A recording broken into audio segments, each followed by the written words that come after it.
All right, it is noon here in Cambridge, Massachusetts, which means good afternoon or good morning, good evening, wherever you are in the world. And welcome to this edition of PON Live from the Program on Negotiation at Harvard Law School. I am Nicole Bryant, the Managing Director here at the Program on Negotiation, and it is my great honor and pleasure to welcome all of our participants. We see where you're coming in from all over the world to this, which is our first PON Live event of the new academic year 24-25. So welcome, happy back to school, whether you are a lifelong learner or perhaps a student or a faculty member or a parent of a school-age kid. We love this time of year here at Harvard Law School. It's been absolutely great to see all of our students coming back in, and I know that we are all looking forward to a great semester and a great year of learning together in this fabulous global community. For our first event of the semester, we are really delighted to kick things off with PON's chair, Professor Guhan Subramanian. Professor Subramanian is not only the chair of the Program on Negotiation, he is also the Joseph H. Flom Professor of Law and Business at Harvard Law School, as well as the Douglas Weaver Professor of Business Law at Harvard Business School. And today he is here to present his latest work together with Michael Klausner, Deals, the Economic Structure of Business Transactions. Guhan's presentation today will last for about 40 minutes. During that time, of course, you are welcome to put any comments that you might have in the chat. And as you think of questions, please go ahead and use the Q&A function at the bottom of your Zoom screen, because at the conclusion of Guhan's presentation, we will have about 20 minutes for a moderated question and answer session with our audience. And so we look forward to all of your good questions during that time.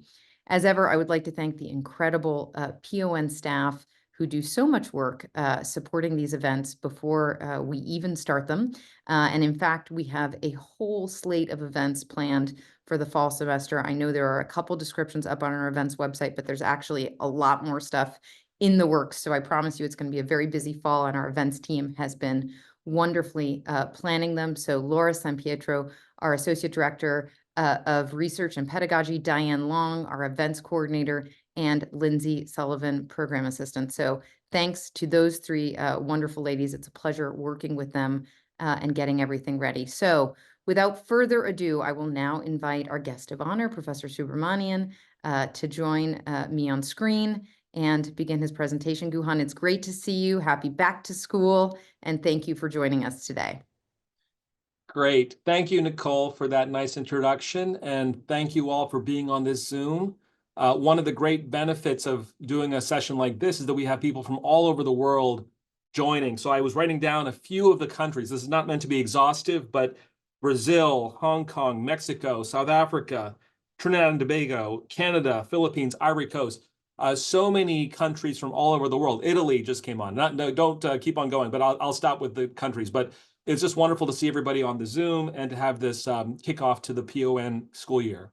It is a beautiful day here in Cambridge. I'm sitting here in my Harvard Business School office, and I'm thrilled to be engaging with all of you about my new book that just came out a couple months ago. It's called Deals, the Economic Structure of Business Transactions. I want to say a few words of introduction about the book because it's not a standard negotiation book. There's lots of wonderful books about negotiations generally.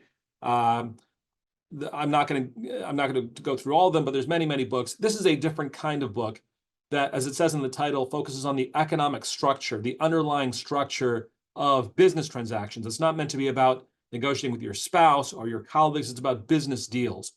And it's based on work that Mike Klausner and I have been doing both together and separately for more than 2 decades now. Mike is a friend and colleague at Stanford Law School, and he's been teaching a deals course at Stanford Law School for many years. I have also been teaching a deals course at Harvard Business School and Harvard Law School. My course is 45 Harvard MBAs, 45 Harvard Law School, and it's a real interaction of legal issues, business issues.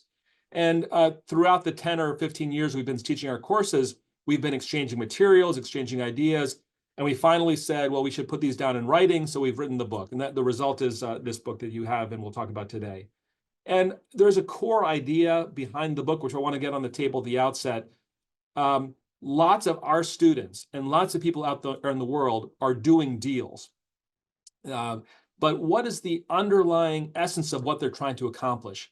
The deal, in some ways, is very simple. You give me something, I give you something back. It seems very simple. But if you ask somebody in the street, well, why is it that a legal document is hundreds of pages long in many cases, or tens of pages long? They will say, well, that's just legalese. They've got to do the legalese. We believe that's not correct. Certainly there is some legalese, but what's really going on is lawyers and transactional planners and business people trying to solve some core economic problems. And so in our book, we identify what those problems are, and then we identify solutions for how to solve them. So I'll start with a very simple example. Before we get into the more complicated examples, I'll start with a simple one. Imagine you're trying to sell your car. It's a used car, you're trying to sell it. There's a buyer who wants to buy it. Okay, so there's a ZOPA. There should be a zone of possible agreement between the seller and the buyer. But here's the problem. The buyer will say to themselves, or maybe to you, they will say, gee, why are you selling this car? And the concern is there's something wrong with this car, so-called a lemon, right? In the US, you call it a lemon. This car is a lemon, that's why you're selling it. So because you're selling it, I shouldn't want to buy it. The very fact that you're trying to sell this car means that I shouldn't buy it. So that's a contracting problem. And notice, once you've got what we call adverse selection or a lemons problem, i.e. the cars that are being sold will be lemons, then there should be no deals being done because the concern will be every car that's in the used car market is a lemon, therefore you shouldn't buy it. But we know that that can only go so far. There are ways to solve that problem. So for example, the seller could explain that, no, actually, I'm going to Cleveland next week and I'm going to have to sell all my possessions in Boston. That's why I'm selling my car. So you can overcome the negative inference through certain statements by the seller. But if the seller says, I'm just going to buy a new car, this is the car that's for sale, there are other ways to solve the problem. The most typical way with used cars is you take it to your mechanic and your mechanic does an inspection on the car. So that's a typical way of solving the information asymmetry between the seller and the buyer. That's one of several problems we talked through in the book. I want to give you much more complicated problems, but I want to just emphasize that the conventional wisdom is it's just legalese. No, in fact, what they're trying to do is solve underlying contracting problems. Now, by the way, this goes to the standard negotiation stuff. In the standard negotiation rule, we think about a ZOPA, zone of possible agreement between buyer and seller. What happens analytically is because of some of these barriers, a ZOPA situation, a deal that should get done, becomes a no ZOPA situation. It doesn't get done. So by solving these barriers, you create a ZOPA where a ZOPA would not otherwise exist. All right, so let me jump in. And I should say one last thing by way of introduction. This work is by no means the kind of only work in the field. Mike and I are drawing from work by, among others, Ron Gilson at Stanford Law School, Victor Goldberg at Columbia Law School. So there's a long tradition here of work on deals and the underlying structure of deals. We try to synthesize it. We try to advance the toolkit in some ways to make deals courses more available at business schools and law schools around the country and around the world. We observe our students going off into the world. A lot of them want to do deals. A lot of them end up doing deals. Private equity, venture capital, even in M&A. All this is deal-related stuff. We try to give them the building blocks from which they can be more effective as transactional planners themselves. So let me begin by just offering some terminology. You may have heard of this before, but I want to define some core distortions that inhibit contracting. And then more importantly, talk about how do you solve these distortions. So as Nicole said, I'll spend about 30 more minutes going through these examples and these concepts, and then please do ask questions for the remaining 20 minutes. One common distortion, and I'm not going to be exhaustive with all the different things we talk about in the book, but one big one we talk about in the book is moral hazard. Moral hazard is not an obvious term. It's actually probably not a very good label. But the idea is distortions in behavior due to the deal itself. So fire insurance is a simple example. Once you've got fire insurance, what do? You're not going to burn down your house probably, but for example, You may go to work in the morning and you'll say to yourself, gee, did I leave the iron on? I forget. Did I leave the iron on? I don't remember if I left the iron on. Without fire insurance, you go back and check. And the insurer certainly wants you to go back and check. But you might say to yourself implicitly, you know what? If the iron is on and the house sets on fire, it's covered by fire insurance. So you'll take less precaution that will be socially optimal. Another example is post-deal, pre-closing seller behavior. So for example, I was involved a few years ago with LVMH buying Tiffany. LVMH announced the deal in December 2019. The deal was expected to close in summer of 2020. Obviously, something very big happened between December 19 and June of 2020, which was COVID. And LVMH says, we don't want to do the deal anymore. There was lots of fighting about that. Eventually, that LVMH did close the deal. But one interesting development during the pendency of the deal was Tiffany kept on paying its dividend. Every quarter, paying its dividend, cash going out to the shareholders. And LVMH said, this is crazy. You're paying your dividend. You should be hoarding cash. Everybody else is hoarding cash. You should be hoarding cash. Tiffany was paying the dividend. And the argument was, or the concern was, that Tiffany was paying the dividend because of the contract. Because they were selling the company LVMH, they were paying LVMH's money between the signing and closing of the deal. Without that deal, they would not have been paying the dividend. They would have cut the dividend or shut it down, as many companies were doing at the time. So these are all distortions in behavior due to the deal itself. I'll give you some further examples as we get into the analysis. A second distortion is adverse selection. Distortion in decision whether to engage in the deal. So for example, life insurance. A common example is I'll be more likely to buy life insurance if I'm more likely to be dying in the next few years. So you know your own personal health. The life insurer does not know your health. And so without some mitigating factors, you're going to see people who are poorer health buying life insurance. So the decision to engage in the deal is an adverse selection problem. Likewise, used car sales. I mentioned this earlier. The fact that you're trying to sell your car sends at least some possibility that this is a lemon, and therefore I shouldn't buy it. I'll again talk through some ways to deal with this adverse selection problem. One example that we'll talk about in a lot of the book is representations and warranties. I'm going to give you representations, that's the statements about current events, current facts, or warranties, statements about future facts, and these will be true. And if they're not true, you can sue me later on, or you can call off the deal. So reps and warranties is one form of response to the adverse selection problem. To give a simple example, I could say, selling my used car, this car has no mechanical issues. That's a representation. And if it's false, you can give me the car back and get your money back, or you can sue me for damages because it's a false representation. So that's the way you can mitigate adverse selection. A third concept is asset specificity, inefficient deployment of assets because they cannot be redeployed elsewhere. This example, I'm going to give you better ones, but Harvard Business School faculty are asked to write case studies, so deep dives into specific cases, business situations. And our junior faculty will rightly say, I'm writing these case studies. If I don't get tenure at Harvard Business School, I can take my academic papers to Columbia or Chicago or Stanford or some great business school and try to get tenure there. But these case studies, other schools don't value them. And so there's an asset specificity problem. They are important for our promotion process at Harvard Business School. They're not useful or not considered in other schools' promotion processes. So again, I'll give you some examples of these in business context, but that's one that's pretty close to home. All right, so let me jump into some problems and then some solutions along each of these dimensions. This is only a partial list of the distortions that we observe in the book, but it's a useful starting point for those who want to read the book later on. This is a fun one. Sports contracts are always fun for looking at moral hazard. So this is our local hero, Tom Brady, who was playing with his wide receiver, Antonio Brown. As you can see, sadly here, they're not wearing the New England Patriots uniforms. They're wearing the Tampa Bay Buccaneers uniforms. This is a few years ago, one of Brady's last seasons as a player. The Buccaneers were up by 17 points. It was the last game of the season. They were guaranteed a playoff spot. It was what they call in the US, a garbage game. It was a meaningless game. But here's the twist. Antonio Brown got $250,000 additional if he caught 45 passes during the regular season. So at 44, he gets 0. At 45, he gets $250,000. There's other bonuses as well, but this was a big one for his overall compensation for the season. In the last game of the regular season, this game, he had caught 42 passes.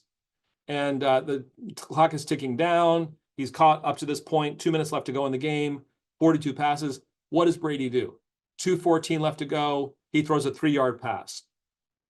Next play, 6-yard pass to Brown again. 2:01, he throws a 2-yard pass to Brown. Brown gets to 45, and then Brady runs out the clock and ends the game. So clearly, this was moral hazard. Brown and Brady collectively throwing passes to game the contract. Notice, if this contract didn't exist, there would be no reason to throw in passes. But there's distortions in behavior due to the contract.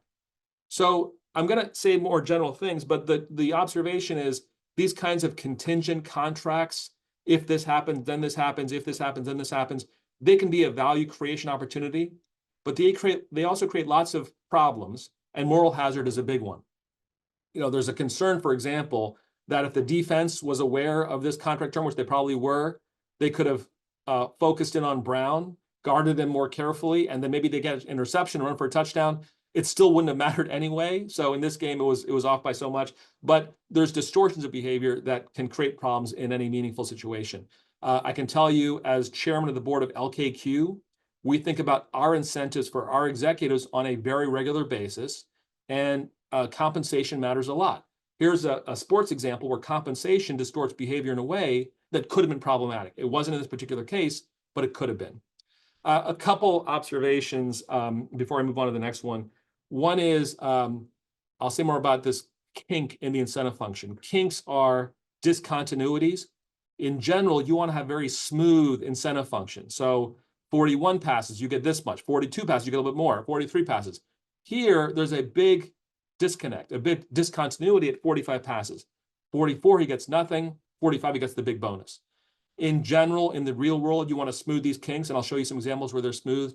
Here, it was deliberately a massive kink at 45 passes. The reason is the salary cap. The NFL, the National Football League, has a cap on the overall pay you can pay to your players, but conditional pay, performance-based pay, only counts against that cap if the player would have received that pay in the prior season. So just to make it simple, if Brown had caught 45 passes in the prior season, then the $250K would count against the cap. But no surprise, Brown did not catch 45 passes in the prior season. He got less than that. And so the $250K doesn't count against the cap. The interesting feature of all this is that, notice how the NFL has these salary cap rules. The team, the Buccaneers, is gaming against those rules to avoid having the $250K count against the cap. And then the players are gaming against the pay. So it's kind of gaming on gaming on gaming. It's a kind of interesting little example. I don't think anyone begrudges this. In this case, moral hazard is not a problem because you want Brown to be happy, and sure enough, they won the Super Bowl this year. So this is not a problematic case, but it does illustrate the point of contracts can distort behavior. This is a pretty clear example of that. It can be much more insidious, and I'll give you some examples of that in just a minute. The general observation is that my colleagues here at Harvard Business School and others have written about how contingent contracts can be a source of value creation. You can create bets about the future. You can diagnose the honesty of the other side. You risk share. You increase incentives. All these are true. All these are very legitimate points. But you can also see how these contingent contracts create moral hazard. So on one hand, you get all these benefits. On the other hand, moral hazard could be problematic and even destructive. I'll give you an example of this point. This is Sonoran and Perkin-Elmer, and this is a case study that's in the book. By the way, all these case studies are in the book, so you can look in the book for more information if you'd like. Perkin-Elmer agrees to buy Sonoran, $3.5 million payable at the closing, plus additional amounts if certain business goals were met. Specifically, $750K if 3 machines were sold in the first year, $1.5 million if at least 10 machines were sold, plus additional amounts. It could add up to as much as $3.5 million on top of the original $3.5 million. So basically, it's a large earnout. a little bit of money up front, and then a lot of the value for the seller is in the earnout provisions. Donahue was the founder of Sonoran. He would serve as site leader and general manager of this business for Perkin-Elmer, and he would himself personally get up to $6.6 million based on the same sales, similar to the earnout. So it's a classic win-win in the sense of Perkin-Elmer only pays these big amounts if they sell the technology. But also it can create some problems because of the various kinks in the incentive function, specifically moral hazard. This deal was a disaster. No machines were sold. Donahue sued Perkin-Elmer and said a few different things. Number one, you didn't market this technology. I sold you a great technology. You didn't market it well enough. Number two, the people you put to sell the technology, they didn't know what they were doing. And number three, I was site leader and general manager, but I had no responsibility. No one listened to me when I said stuff. I wanted to sell machines, but no one would listen to me and do what I was telling them to do. Now, in response, Perkin-Elmer said, look, we had a contract. If you wanted to specify in the contract all kinds of things around expertise and how we're going to market it, you could have done that. You didn't do that. And so there's no violation of the contract. So it went to court. And in the court case, Donahue said, fine, there's no violation of the explicit contract terms, but you violated this implied covenant of good faith and fair dealing in the purchase of my company. Now, this concept may come as a surprise for some people. It certainly comes as a surprise to some of my MBA students. They will say, what is this implied covenant of good faith? I've never heard of this. When I do a deal, there's a contract, and the contract is what matters. I don't know what this is. Well, I'll say more about it, but it's a overlay on any contract around the world. It's the idea of there are certain expectations in the deal, and if you violate those expectations, it can be an implied covenant of good faith violation. Well, the district court, our trial court ruled for Perkin-Elmer. They said, no, there's no violation of the contract here, and you can see the language on the screen. When economic interests are closely aligned, courts need not scrutinize the motivation behind the party's exercise of business judgment. Self-interest ensures that the goal of profit maximization for the venture, not bad faith, guides the party's decisions. Basically, the court is saying, look, if this machine could have been sold, Perkin-Elmer had incentives to sell it. Yes, they're going to pay out an earnout, but they made money too if the machine could be sold. So interests were aligned, and therefore there's no violation of the contract, no liability to Perkin-Elmer. However, the First Circuit, our appellate court here in Boston, reverses and found that maybe Perkin-Elmer breached an implied obligation to exert reasonable efforts to develop and to promote Sonoran's technology, and there was no language negating such an obligation. So the First Circuit says, there was probably some kind of implied obligation to do something, and Perkin-Elmer has to show that it did something in order to avoid violating the obligation of good faith and fair dealing. And the logic would be that Donahue, the seller, he would have never sold the company with such a big earnout. Recall, it's a monstrous earnout. If he didn't expect some kind of reasonable effort by the buyers to market the technology, sell the technology, put expertise behind it, that was his reasonable expectation. So the case was remanded to the trial court to say, factually, did Perkin-Elmer meet its obligation to exert reasonable efforts? Now, there was a long trial. In the end, Perkin-Elmer won the trial, and the court found there was an implied obligation to exercise reasonable efforts, but Perkin-Elmer met that obligation. Now, so that's the end of this case, but it does create some concern for my MBA students in my law school, business school class. They will say, I don't understand. I sign a contract. What is this overlay of good faith and fair dealing? What exactly am I signing up for when I sign a contract? The answer is we don't really know. It's a kind of amorphous concept, but it is generally invoked to fill gaps in the contract.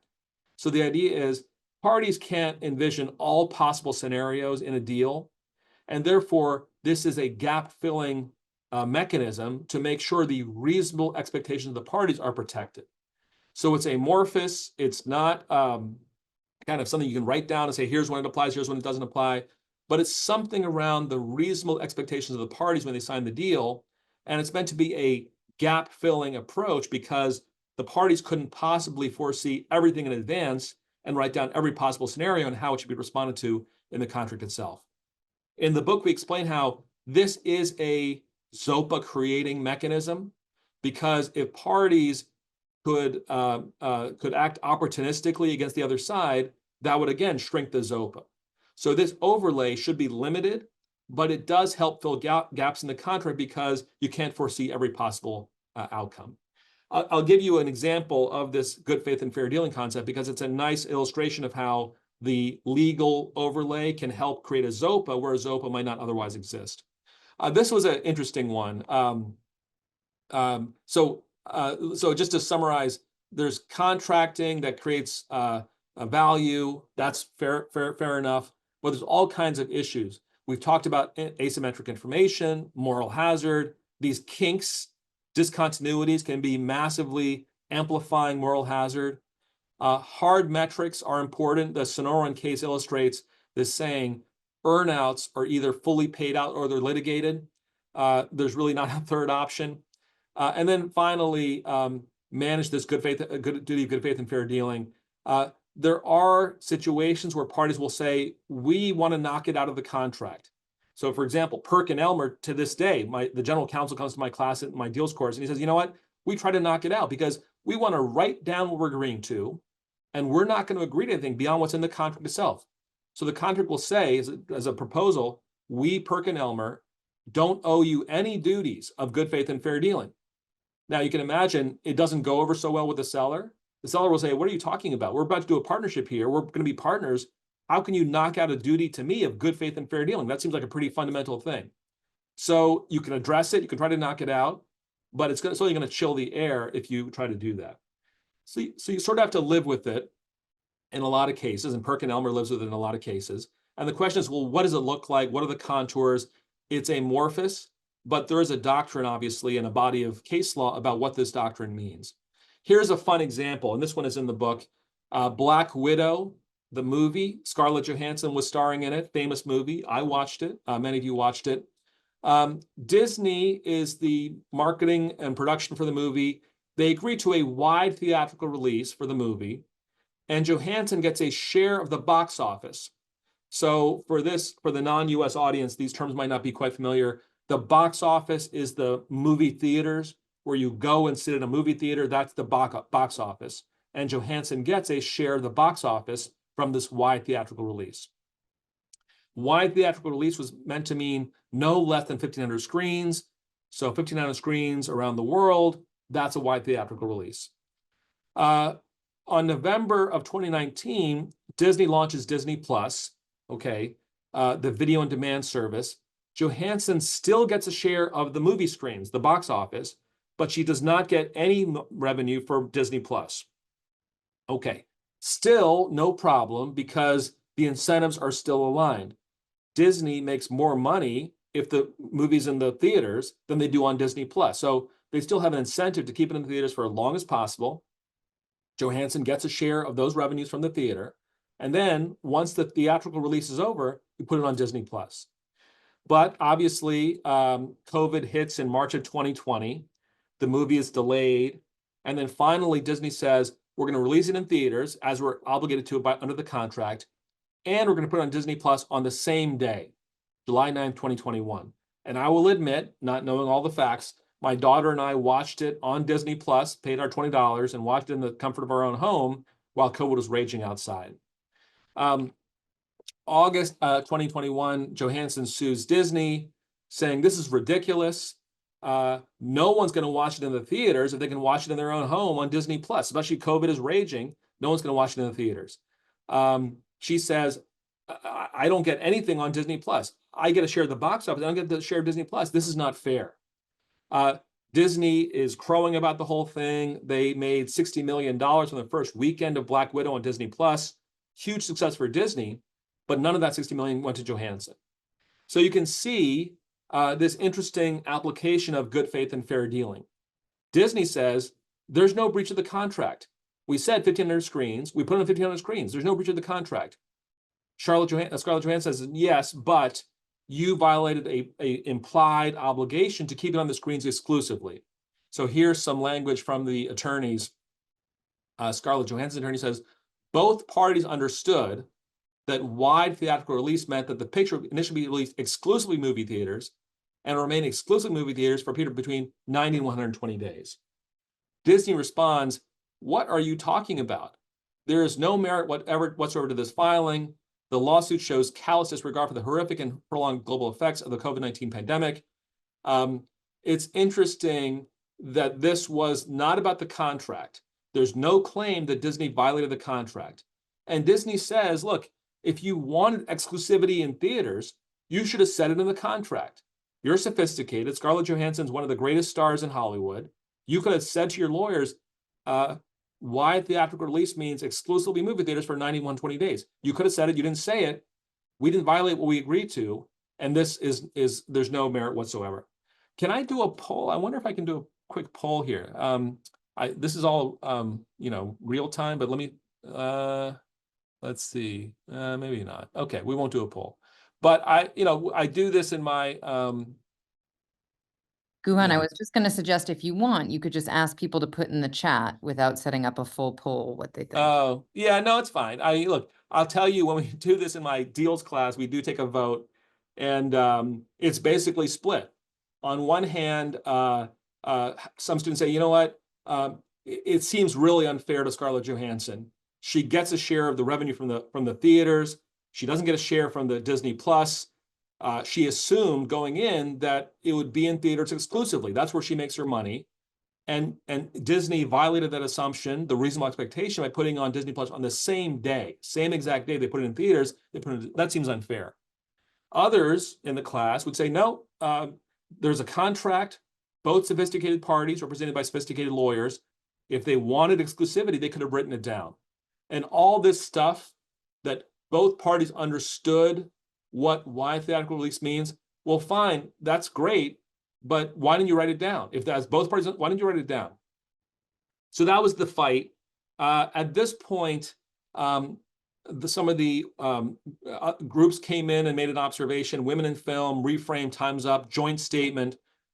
Quote, while we take no position on the business issues in the litigation between Scarlett Johansson and Disney, we stand firmly against Disney's recent statement, which attempts to characterize Johansson as insensitive or selfish for defending her contractual business rights. This gendered character attack has no place in a business dispute and contributes to an environment in which women and girls are perceived as less able than men to protect their own interests without facing ad hominem criticism. So this was real escalation, I think, on both sides. At this point, I think it's fair to say Disney had no good outcome here. If you think about the possibilities, either they lose the court case, there is an implied duty of good faith and fair dealing that they violated, in which case they owe Scarlett Johansson a lot of money, or maybe even worse, they win the court case. And then what happens? You've got women and girls and men and boys boycotting the Avengers series for a foreseeable future. That's not good either. So no surprise they settled the case for undisclosed amount of money, but it illustrates how this duty of good faith and fair dealing isn't overly in the contractual terms. It can create a ZOPA because it tells the parties, don't worry, we've got your back. You can't plan in advance every single possibility.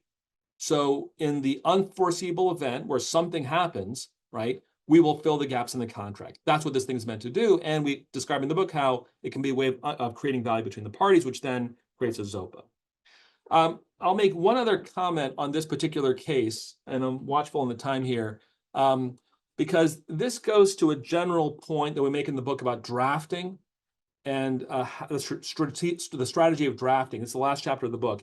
And this is a nice example of what we call strategic omission. You might say, yeah, you could have defined wide theatrical release to mean 1,500 screens exclusively for 120 days. You could have said that. Why didn't you do it? And there's commentary to that effect. The basic idea is, if you're going to raise a point in a negotiation, as it says in the second quote, you better be sure you're going to get it. Because the risk is you raise the point and say, hey, when we say wide theatrical release, we mean exclusively, right? And we mean 120 days, right? Other side said, no. We don't mean exclusively. In fact, we mean non-exclusively. If you want exclusivity, it's going to be 10 days exclusive. So there could be a big fight about that issue. Better to let it be a strategic omission and deliberately vague in the contract and fight about it later if you have to. So it's a little counterintuitive, but it makes a lot of sense. I have practitioners come to my class, and sometimes the source deal has ambiguities in the drafting. And we'll sit there after the fact and say, gosh, these lawyers or these deal people, you should have seen this coming. You should have seen this mistake or omission in the contract. And they will say, look, we saw it, but we decided to not push it in the room, because if we pushed it and if we lost, we'd be in a worse place. And we thought it was better to leave it be deliberately vague and fight about it later if we had to. So not every omission in the contract is a failure of the parties. Number one, you can't foresee everything. And number two, even if you foresee it, as was probably the case here, you may not want to push the issue if you might not win on that issue. So just as an observation about drafting, we describe in more detail in the book. Let me skip adverse selection because I covered it at the beginning. Again, the idea is distortions in whether to engage in the deal itself. So I'll skip this case study, but I'll turn to asset specificity because this is the one that may be the least intuitive to people. The idea is that once you've invested in a certain direction, you can't push the investment somewhere else. So if you're a factory making cars, you can sell the car to consumer A, consumer B, consumer C. There's no asset specificity. But in certain transactional situations, you have to be very specific. This is an example of the NFL looking to commemorate the 10th anniversary of 9/11. So this was September 11th, 2011. They needed 13 football field length flags to commemorate the event. There's 13 football games going on all the same time around the country, and they want to put a huge flag on the field at the beginning of the game. Here's a picture of one of those flags. So you can see it's enormous. It's bigger, much bigger than a baseball field flag, much bigger, obviously, than a basketball court flag. It is a huge flag, and they need 13 of them. Betsy Ross, Inc. Is a company. They're the only company that can make these kinds of flags. It's incredibly complicated. It takes technical skill. They've got 4 of them, and they rent them for $10,000 per event. NFL says, that's great. We want your 4. We want 9 more as well. Here's the problem. You can see they rented the flags on the 4. Cost to make the flag is $80,000. Betsy Ross says, if we make these 9 new flags just for you, okay, first of all, we don't see the demand for 13 football field flags every weekend. It's going to be once every decade that you'll want these flags. So we'll have 9 extra flags in our inventory that we're not going to be able to sell or rent on a regular basis. So we don't want to make them and just rent them to you. NFL says, well, okay, what about if we buy them? That's even worse. If you buy them, 9 new flags, then you can use those flags for your future events. You've killed us as a business because you're our biggest customer, NFL. We don't want you to buy the flags either. We need to own them, but we don't have we just can't justify making this investment. So it's a classic example of where you have to work hard to figure out where the ZOPA is. And to get the ZOPA, you need to solve the asset specificity problem. So what do? It's essentially a form of vertical integration. So basically, NFL pays Betsy Ross a big fee up front, okay, close to $1 million for 13 flags. That's basically fronting the entire cost to produce the flags, plus some rental money. Okay. Now, of the 9 flags, NFL owns 2. Betsy Ross owns 7, so they got 11 total for Betsy Ross. And then there's payments back to the NFL. Okay, so $490,000 over 6 years. And if they get payments for certain years, we'll talk about the remaining payments. NFL will help to market the flags, and they're not partners. Let me say a few things about this. First of all, basic idea is NFL is going to front load a lot of the money to Betsy Ross, and then there's payments back to Betsy Ross over time. So it gives Betsy Ross the money they need to make the flags, and then they get payments back to the NFL. That's almost certainly value creation because the NFL almost certainly has a lower cost of capital than does Betsy Ross. So that makes sense. Now, it's also interesting how this is essentially a partnership, right? I'm going to make you flags. You're going to own most of them, but then you're going to pay me based on the future sales of those flags. That's kind of a partnership. The lawyers, as you can see, drafted language to say, yes, it sort of looks like a partnership, but we're not partners. And the reason they drafted that is to clarify we're not a partnership, because in a partnership, you owe fiduciary duties to each other. So it's a bit of legalese, but it's a form of vertical integration. And this is a classic response to asset specificity. I'm going to embed myself in your business. You're going to embed myself in my business, and we're going to together work together to solve this problem. So vertical integration of some kind is a classic response to asset specificity. And that's what you see going on here. You might say, why not just have the NFL buy Betsy Ross? It's a spec compared to the NFL. You could say that. I think the reason is Betsy Ross is not for sale. And second of all, NFL is not exactly in the flag making business. And so, yes, it's another response to just say, I'm going to buy you or you're going to buy me upstream, downstream. But in this particular case, it wouldn't have worked. I'll give you one last example, then I'll summarize and stop. This is a case I wrote a long time ago. NBC was buying Frasier, the TV show, and they were marketing Frasier, putting lots of money into Frasier, and making it a quote must-see TV. This is back in the 90s, must-see TV. But they realized there was a huge asset specificity problem in the sense of they're making Frasier into a great show, as is they're making Friends into a great show and Seinfeld into a great show. They're making these great shows, but then by investing in that advertising, they're giving the seller, Paramount in this case, lots of leverage to ask for bigger licenses to use the show in the future. So NBC started to say, wait a minute, this is not working for us, because we'll make a show great, and then the seller takes a lot of that value in the next renewal of the licenses. So what do? A version of vertical integration, perpetual licenses, in which the network can renew indefinitely a license from the studios. So basically the idea is we're going to pre-negotiate all the renewals at the time of the first negotiation. You can see Mark Graboff quote, we don't want to create the success of the show and then let them use that success to hold us hostage 4 years later. I'm pushing for perpetual licenses and all the new shows that NBC will acquire. That is the way it's done today. And it solves asset specificity. Interesting point. This is the last thing I'll say. This is a win-win, because NBC, CBS, ABC, they can go to the creator and say, look, we really want to invest in your show. We want to make it a great show, but we don't want you to hold us up 4 years later because we made it into a great show. If we can pre-negotiate the licenses, that gives us incentives today to invest in the show, make it a great show, which works to your benefit, our benefit, all down the road. So it's a nice illustration of how asset specificity is another form of contracting problem.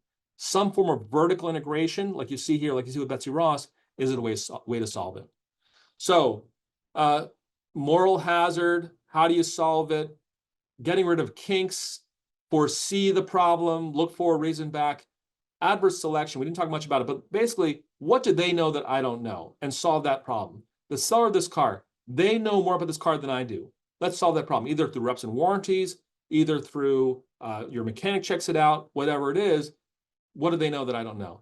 And then asset specificity, vertical integration, mutual hostage taking, those are some ways to solve that kind of problem. So that's a rapid tour through the book. There's a lot more kinds of distortions that we talk about, Mike and I, in the book. And it's really trying to get at the economic underpinnings of why these documents can be long and complicated. The answer is not just for the fun of it. The answer is it helps solve core contracting problems that then allow Zopus to exist and ultimately for value to be created. I went over a couple minutes, but I will stop with that and open it up for any questions. Wonderful. Thank you so much, Guhan. We're getting applause for you on the screen. That I haven't seen that feature before, so I like it. It's raining clapping signs.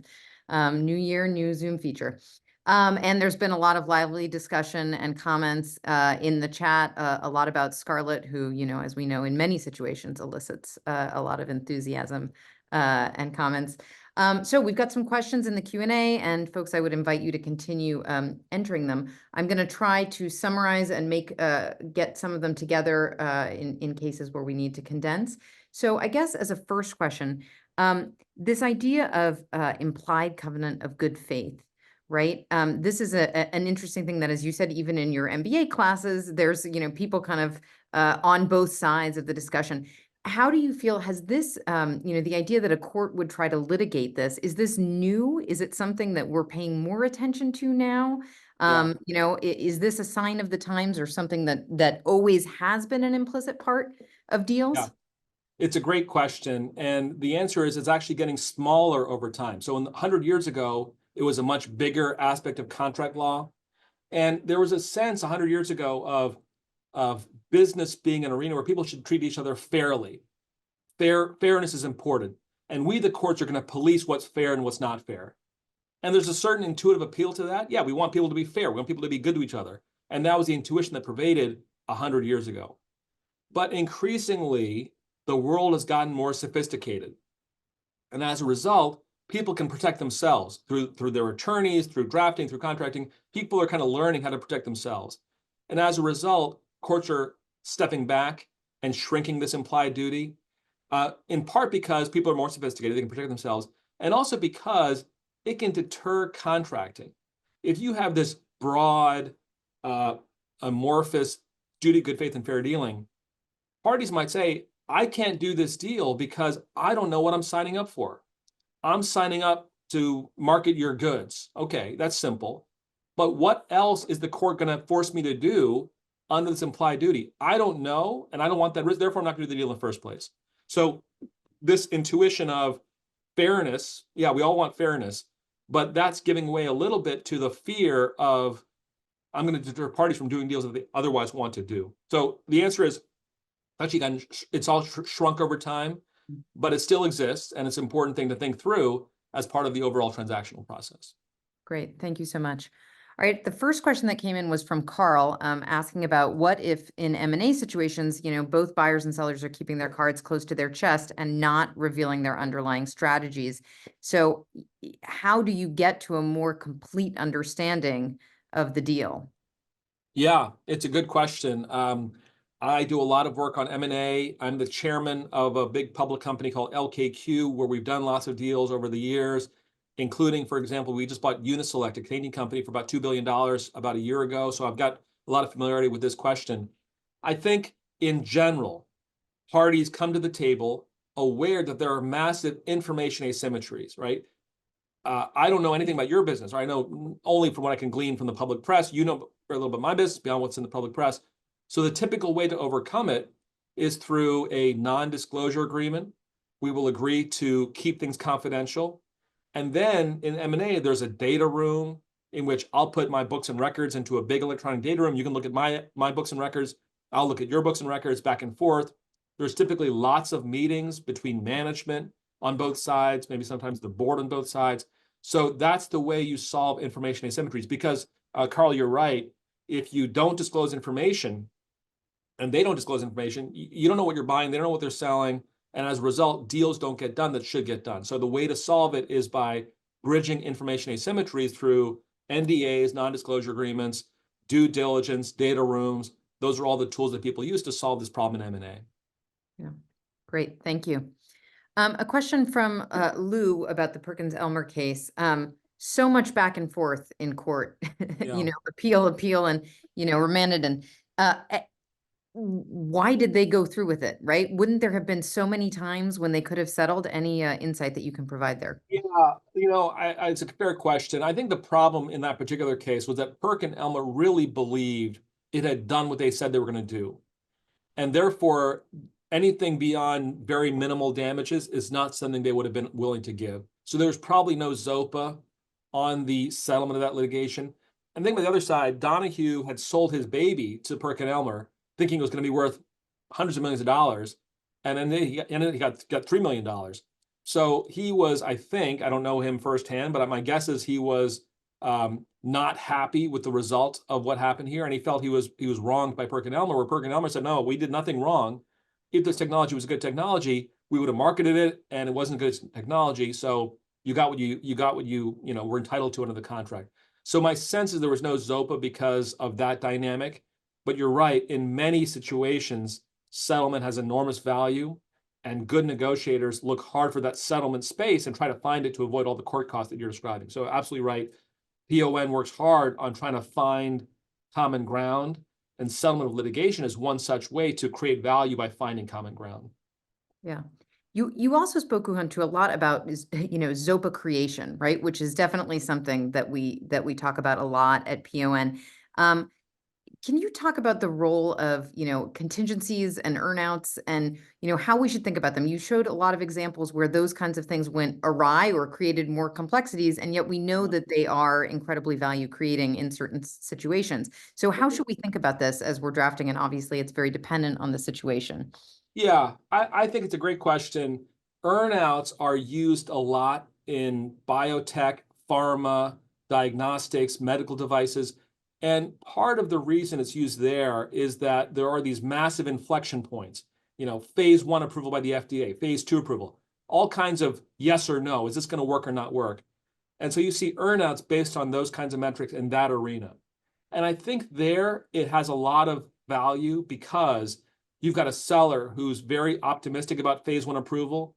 So they'll take a big earnout to show we are confident in our technology and we're going to work hard to make sure we get phase 1 approval. So it aligns incentives, it shares risk, all those are good things.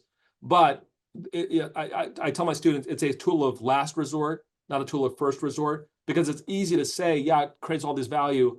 But in the real thing, you got to be thinking about it very carefully. So for example, what is the metric you're using, right? In Sonoran, it was hard metrics of how many machines did you sell. It's really hard to game that. A machine is a machine. If you sell it or don't sell it, it's hard to game. Revenues, you can game it a little bit, but not that much. Profits, you can game it a lot. And so in general, hard metrics rather than softer metrics are more important for earnouts. So picking the metric, picking the time frame, picking the governance rights, a lot of details have to get worked out. But yes, it can be quite successful if you've got the right dynamic, the right situation, and you can work out all those metrics. But in general, my personal view is clean deals are better, but an earnout is a tool of last resort, in particular when there's massive valuation gaps. I'm a seller. I think this is worth $1 billion. You're the buyer saying it's worth nowhere near there. Earnouts can bridge valuation gaps, and that's why they're used a lot in those particular kinds of fields. Yeah, great. Thank you. Well, speaking of gaming the system, we have a question from Yvonne about influence and manipulation, and specifically referencing work of Robert Cialdini. Yeah. So what do you think about the role of these kind of techniques in deal making? Yeah, it's a good question. I'll be very candid. I am not a fan of that line of work. And I've got a whole chapter of my book, my deal making book, not the book that we're talking about today, but a different book called Deal Making. I've got a whole chapter explaining my concerns with that line of research.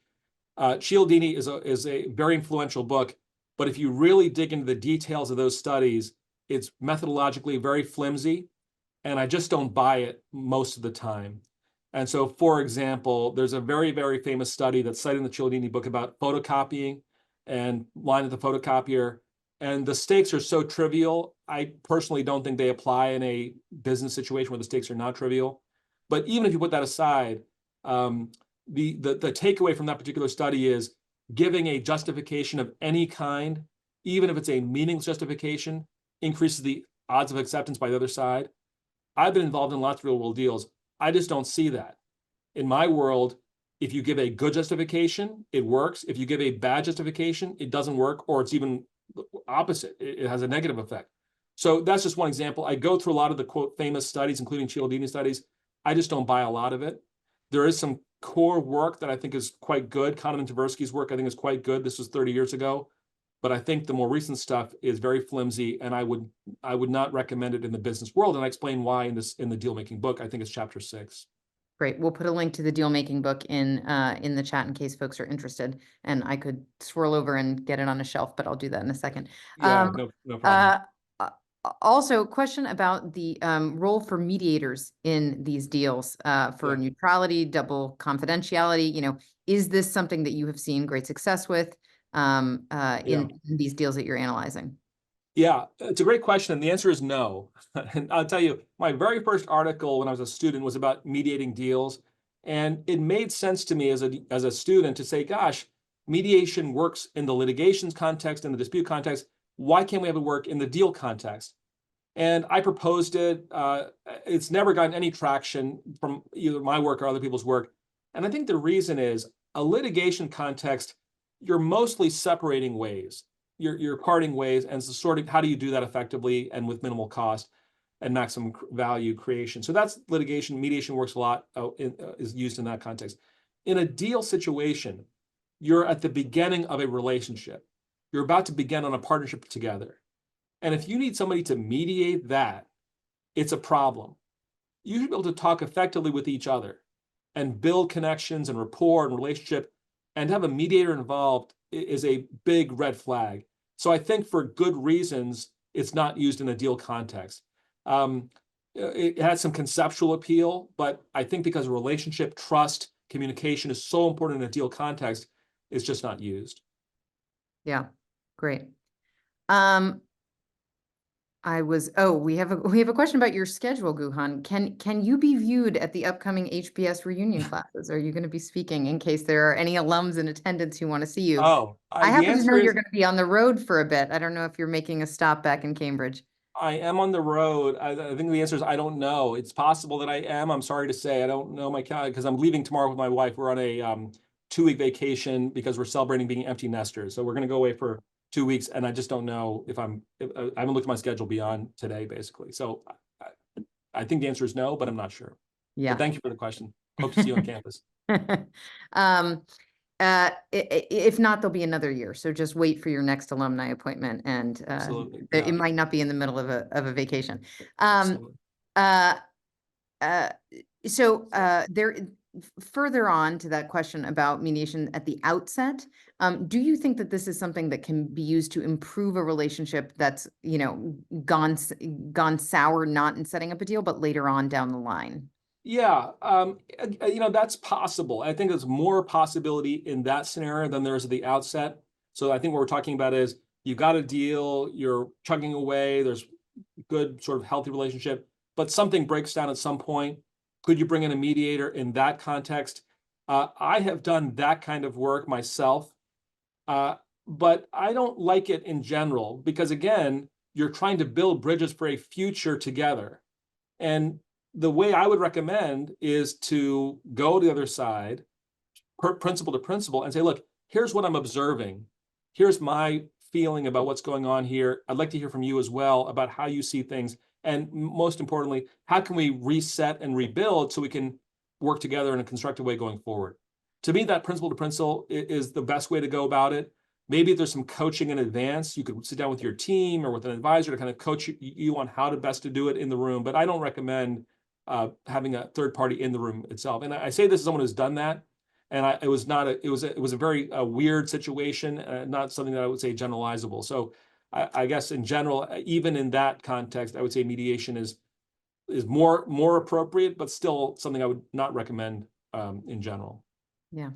As a last question, Guhan, we have a question from a different Carl who is asking, are there any trends that you've seen, in your years at both the business school and the law school in contract drafting, regarding looking out for different interests, profits, regards to the law? I mean, this could be general or specific. You've signaled a couple regarding, good faith. But are there other things that you can signify that, would be represented? Right. Yeah, it's a great question. I've been teaching at Harvard for 25 years, and the biggest thing that I've seen is very simple. Contracts are getting longer and more complicated. And it's sometimes people say, well, that's just legalese. People are just getting paid by the hour and it's just legalese. I don't think that's fair. I think that these contracts are getting longer, more complicated for good business reasons. And I'll just give one example, then I'll stop. COVID hit, and everybody went running to their contracts to see what the force majeure clause said. We talk about force majeure in our book. Force majeure basically says when unexpected things happen, you or I can get out of the deal. Those force majeure clauses used to be 3 sentences. Post-COVID, they're like 2 pages. So that's an example where we want to think about what happens if there's another COVID wave, hoping against it. But what happens if? What happens if so all kinds of things have to get worked out in advance in ways that I think do create value between the parties. It was all Wild West in April of 2020, but today we're more equipped contractually to deal with a next pandemic or whatever it might be because of the longer contracts and the careful drafting around contingencies. So I think it's a positive development, but that's the one thing I would mention is a kind of evolution of deal drafting. Yeah, Wonderful. Thank you so much. And thank you for giving us this time at the beginning of a semester and, on the eve of a well-deserved vacation to kick off the season for PON Live. Everyone, as I mentioned, we have a number of events coming up through September and October, and others in the works for later in the season. Some of these already have descriptions on the website. Some of them we're waiting for materials, but you will be getting emails about all of them so that you can sign up. As ever, you can view the recording of today's event on the website. It'll be up in just a couple of days in case you arrived late or want to share it with a friend. And if you want to learn more alongside us, we kick off with our first in-person classes here in Cambridge, Massachusetts, starting with our flagship negotiation and leadership course. I know we have many alums in attendance at these events, so thank you for being with us. And then a variety of other programs, both in person and virtual. So it was great to see everybody. We're looking forward to another great year. Thank you for this time, and thank you very much, Guhan. We wish everyone well. See you soon.